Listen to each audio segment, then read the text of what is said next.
Hello student, excellent exam में मैं विवेक आपका फिर से स्वागत करता हूं। दोस्तों आज हम लेकर आ चुके क्लास 12 हिंदी में लेखक का साहित्यिक परिचय। कैसे लिखे साहित्यिक परिचय। जी हाँ दोस्तों, इस बार यानी कि 2021 में आप लेखक का साहित्यिक परिचय क्या लिखेंगे, क्योंकि इस बार जो है बोर्ड द्वारा आपको सिर्फ 80 शब्दों में ही आपको साहित्यिक परिचय लिखना है। ठीक है, इससे ज़्यादा में नहीं लिखना है। तो हमें क्या क्या इसमें लिखना चाहिए जिससे कि हमें पूरा नंबर यहाँ पर मिल सके।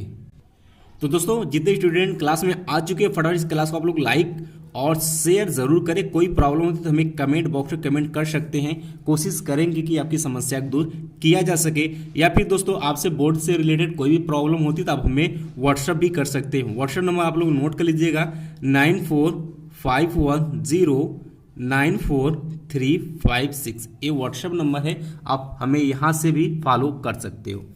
अब बात करते हैं दोस्तों कि किस तरीके से अब हम लिखेंगे साहित्यिक परिचय। यहाँ पर हो रही है लेखक की साहित्यिक परिचय की बात। तो सबसे पहले बात करते हैं, तो यह जो क्वेश्चन आपसे पूछा जाएगा, यह क्वेश्चन आपको ध्यान सुनिएगा, यह क्वेश्चन आपको 5 के क में पूछा जाएगा। ठीक है, यह क्वेश्चन आपको 5 के क में पूछा जाएगा और यह जो है आपको 5 अंक मिलेगा। अगर आप साहित्यिक परिचय लिखते हो तो इसमें आपको 5 अंक मिलेगा। तो दोस्तों इस बार यानी कि 2021 में आपको सिर्फ आपके सिलेबस से 4 लेखक यहाँ पर शेष बचे हुए हैं। पहले हम उन लेखक का यहाँ पर नाम लिखेंगे, उसके बाद मैं बताऊंगा किस तरीके से आपको याद करना है और क्या करना है।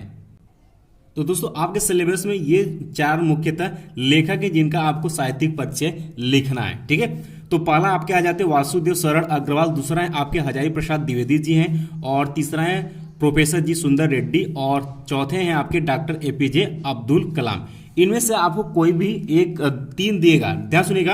अब आपको ध्यान देने वाली बात यह है कि आपको क्वेश्चन में, ठीक है, क्वेश्चन में आपको 3 लेखक का यहाँ पर नाम मिलेगा, किसी एक का आपको करना पड़ेगा। ठीक है, अब देख सकते हैं यहाँ पर मैंने 4 लिखा। मान लेते हैं कि ये आपको एपीजे अब्दुल कलाम का नहीं मिला है, बाकी ये 3 मिला है। तो यहाँ पर आपको एक चालाकी ये करनी है कि आपके बोर्ड एग्जाम में 3 देगा, 1 नहीं देगा, कोई भी 1 नहीं देगा, 3 आपको देगा। तो किस तरीके से आप तैयार करोगे ताकि हमें बोर्ड एग्जाम में मिल जाए। तो आपको करना क्या है, इन 4 लेखक में से किसी एक लेखक को आप मत याद करिए। ठीक है, कोई भी लेखक को हो सकता है इसमें से, आपको जो अच्छा लगे कि इनके बारे में हमें नहीं जानना, यानी कि इनके बारे में हम कम याद कर रखेंगे, तो आप कर सकते हो। या वासुदेव शरण अग्रवाल जी को छोड़ सकते हो, या आचार्य हजारी प्रसाद द्विवेदी जी को छोड़ सकते हो, या प्रोफेसर जी सुंदर रेड्डी को छोड़ सकते हो, या फिर आप डॉक्टर एपीजे अब्दुल कलाम जी को छोड़ सकते हो। ठीक है, करना क्या है कि 3 आपको देगा, 1 आपको करना पड़ेगा।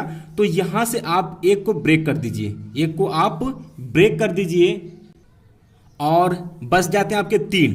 ठीक है, बच जाते हैं आपके 3, और 3 में से 1 और ब्रेक करिए, यानी कि 1 को और कम करिए, तो बचते हैं आपके 2। यानी कि 2 दोस्तों आप अच्छे से तैयार कर लेते हो, 2 लेखक का नाम आप अच्छे से तैयार कर लेते हो, 3 आपको मिलेगा ही मिलेगा।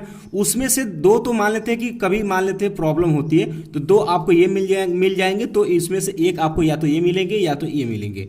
ठीक है, इससे ज़्यादा नहीं हो सकता, या फिर आपको दोनों मिल सकते हैं, और दोनों मिल सकते हैं तो और अच्छी बात है, और नहीं तो कम से कम 1 आपको अवश्य मिलेंगे। तो आपको यहाँ पर करना क्या है कि इसमें से आपको 4 में से कम 2 लेखक का जीवन परिचय अच्छे से तैयार कर लेने हैं। 2 में से 1 क्वेश्चन आपको बोर्ड एग्जाम में अवश्य मिलेगा। बात क्लियर है।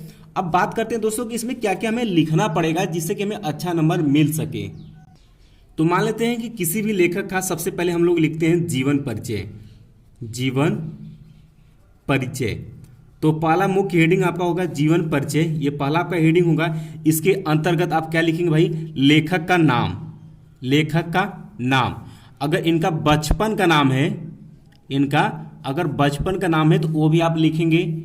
इनके पिता का नाम, माता का नाम, अगर इनका जन्म कहाँ हुआ है अगर वो पता है तो उनका पता आप डालेंगे, और सन भी आप लिखेंगे किस सन में इनका जन्म हुआ था। इतना हो गया इनमें। और इसमें क्या क्या लिखना है भाई, इसमें इसके बाद इनकी एजुकेशन लिखनी है, यानी योग्यता, कि इन्होंने कहाँ तक पढ़ाई की है, और पढ़ाई की है तो किस जगह से की है या किस यूनिवर्सिटी से की है, ये आप इसमें लिख सकते हो।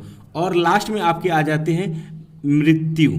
ठीक ठीक है, लास्ट में आपके आ जाते हैं मृत्यु, कि इनका मृत्यु कब हुआ है, लास्ट में आपको इतना इसमें लिखना है। तो यानी कि मेन पॉइंट आपको अच्छे से तैयार होना चाहिए, क्योंकि हमें 80 शब्दों में ही यहाँ पर साहित्यिक परिचय लिखना है। तो 80 से हम 100 लिख कर सकते हैं, इससे कोई दिक्कत नहीं है, बट 80 आपका होना चाहिए, और इसे हम ज़्यादा भी नहीं लिख सकते। अगर ज़्यादा लिखेंगे तो हमारा दूसरा क्वेश्चन भी छूटेगा। तो बात क्लियर। तो जीवन परिचय भैया आपको क्या क्या लिखना है? जीवन परिचय में सबसे पहले आपको नाम लेखक का, और अगर बचपन का नाम है तो वो भी आपको लिखना है, पिता का नाम, माता का नाम, पता मतलब कहाँ पर जन्म लिए थे, और सन, ये आपको यहाँ पर लिखना पड़ेगा। ठीक है, ये आगे पीछे भी हो सकता है, कोई दिक्कत नहीं कि नहीं जैसे मैंने बोला वैसे ही करना है। और इसके बाद योग्यता, उनकी पढ़ाई एजुकेशन क्या रही है और कहाँ से उन्होंने पढ़ाई की, ये आप लिख सकते हैं अगर दिया है तो। और लास्ट में आप लिखेंगे इनकी मृत्यु, कि इनकी मृत्यु कब हुई। इतना आपको यहाँ पर लिख लेना। अब दोस्तों सेकेंड हेडिंग आपका आ जाता है साहित्यिक योगदान। जी हाँ दोस्तों, जीवन परिचय के बाद आप लिखेंगे साहित्यिक योगदान। और बात करते हैं साहित्यिक योगदान में, तो साहित्यिक योगदान में इन्होंने अपने साहित्य में क्या क्या योगदान दिए, या फिर हम इस तरीके से कह सकते हैं कि अपने देश में इन्होंने क्या क्या कार्य किए हैं, इसके बारे में इसके अंतर्गत आपको लिखना पड़ेगा। ठीक है, तो साहित्यिक योगदान के अंतर्गत आप पढ़ेंगे तो इनकी क्या क्या इन्होंने, यानी कि अपने इस तरीके से भी कह सकते हैं कि अपने ये शासन काल में कहाँ कहाँ पर क्या क्या अच्छा कार्य किए हुए हैं और क्या किए हैं, ये साहित्यिक योगदान के अंतर्गत आता है। बात क्लियर है? इतना इसमें आपको लिखना है, इससे ज़्यादा आपको कुछ नहीं लिखना है। ठीक है, अब आ जाता है दोस्तों आपका तीसरा, कृतियाँ आ जाती है। ठीक है, तीसरा आपका आ जाता है कृतियाँ। उसके बाद अगला हेडिंग दोस्तों आपका इसमें आ जाता है कृतियाँ। ठीक है, कृतियाँ में हो जाता है इस तरीके से हम कह सकते हैं भाई उन्होंने कौन कौन से क्षेत्र में लेखनी का कार्य किया है और क्या क्या लिखे हैं, ये आप लिख सकते हैं। तो सबसे पहली बात है कि या फिर आप इसमें हेडिंग डाल कर भी अलग अलग लिख सकते हैं, जैसे कि इन्होंने निबंध संग्रह में क्या क्या लिखा। ठीक है, निबंध संग्रह में अगर आपको पूरा 5 में 5 अंक लेना है तो इस तरीके से ही आपको लिखना पड़ेगा कि निबंध संग्रह में 1 2 3 आपको दिखा देना है।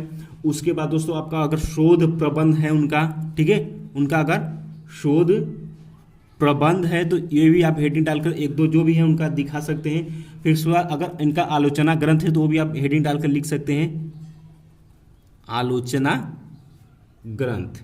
ठीक है, ये आप दिखा सकते हैं इनके अंतर्गत उन्होंने क्या क्या लिखा। इसके बाद कोई अगर इन्होंने संपादन किया है तो वो भी आप लिख सकते हैं हेडिंग डालकर। इस तरीके से अगर आप लिखते हैं तो बहुत ही अच्छा नंबर आपका आएगा। आपको इतना लिखना होगा, ये इसमें से कोई भी एक हेडिंग 2 हेडिंग आपको चेंज हो सकते हैं, जिस तरीके से आपके लेखक का साहित्यिक परिचय, जीवन परिचय जो भी याद करेंगे उनके हिसाब से आपको यहाँ पर लिखना पड़ेगा। ठीक है, तो इसको आप तैयार करिएगा। अगर 5 में 5 पूरा चाहते हैं तो आपको इस तरीके से लिखना पड़ेगा। अगर ये नहीं आता है तो दूसरा विधि है कृतिया में आप जो भी इनके बारे में जो भी इन्होंने रचनाएं की है उनको आप एक साथ भी दिखा सकते हैं, कोई दिक्कत नहीं है। ठीक है, इसका दोस्तों आपका चौथा हेडिंग आ जाता है साहित्य में स्थान। साहित्य में स्थान, या फिर इससे आप लिख सकते हैं हिंदी साहित्य में स्थान, इस तरीके से भी आप लिख सकते हैं, या फिर आप साहित्य में स्थान। इसके अंतर्गत दोस्तों आपको क्या लिखना होता है, ध्यान सुनिएगा। इसके अंतर्गत ये लिखना होता है कि लेखक ने हिंदी को या हिंदी भाषा को कितना उन्होंने उसमें योगदान दिया और उनका साहित्य में क्या स्थान रहा, इसके अंतर्गत इसमें आपको लिखना होता है। जिस तरीके से अगर बात करें कि अगर वासुदेव सरल जी अग्रवाल की बात कर लेते हैं, ठीक है, तो अगर इसमें लिखना होगा कि वासुदेव सरल जी का अग्रवाल हिंदी साहित्य में क्या स्थान रहा, तो इसमें आप कुछ इस तरीके से लिखेंगे कि भारतीय संस्कृति और पुरातत्व के विद्वान डॉक्टर वासुदेव सरल अग्रवाल का निबंध साहित्य अत्यधिक समृद्ध है। तो इस तरीके से आप इनके बारे में यानी कि कह सकते हैं कि इसमें हमें लेखक की बड़ाई लिखनी है, लेखक की तारीफ लिखनी है, यही इसमें आपको लिखना होता है। और ये हेडिंग आप ज़्यादा लंबा नहीं होता है, ये 2-3 ही लाइन का होता है, 3 लाइन 4 लाइन, इससे ज़्यादा आप नहीं लिखेंगे इसमें, इतने में आप इस पे को क्लियर कर लेंगे। ठीक है, तो इतना अगर आप लिख देते हैं अच्छे से तो आपको 5 अंक बहुत ही आसानी से मिल जाएगा। अगर राइटिंग रहेगी तो बहुत ही अच्छा 5 अंक मिलेगा, नहीं तो आपको 4.5 अंक आसानी से यहाँ से मिल जाएंगे। ठीक है, तो कोशिश इतना अच्छा रहना चाहिए कि हमें 5 में 5 एग्जामिनर नंबर दे। तो तो दोस्तों आई होप कि आपको समझ में आ गया कि लेखक का साहित्यिक परिचय किस तरीके से लिखा जाता है और कौन कौन से हेडिंग आपके इंपॉर्टेंट रह सकते हैं बोर्ड एग्जाम के लिए, और क्या हमें लिखना चाहिए और क्या नहीं लिखना चाहिए। और ये आपको क्वेश्चन नंबर 5 के क में पूछेगा और 80 शब्दों में इसका आंसर आपको लिखना पड़ेगा। अब दोस्तों आप लोग कमेंट बॉक्स में कमेंट करके बताइए क्या इसका कौन लेखक के आपको जीवन परिचय अलग से चाहिए, तो वो भी हम आपको अलग से आपको जीवन परिचय समझा देंगे, बता देंगे और आप तैयार भी कर लेंगे। ठीक है, तो बाकी मिलते हैं दोस्तों नेक्स्ट क्लास में, तब तक के लिए जय हिंद जय भारत।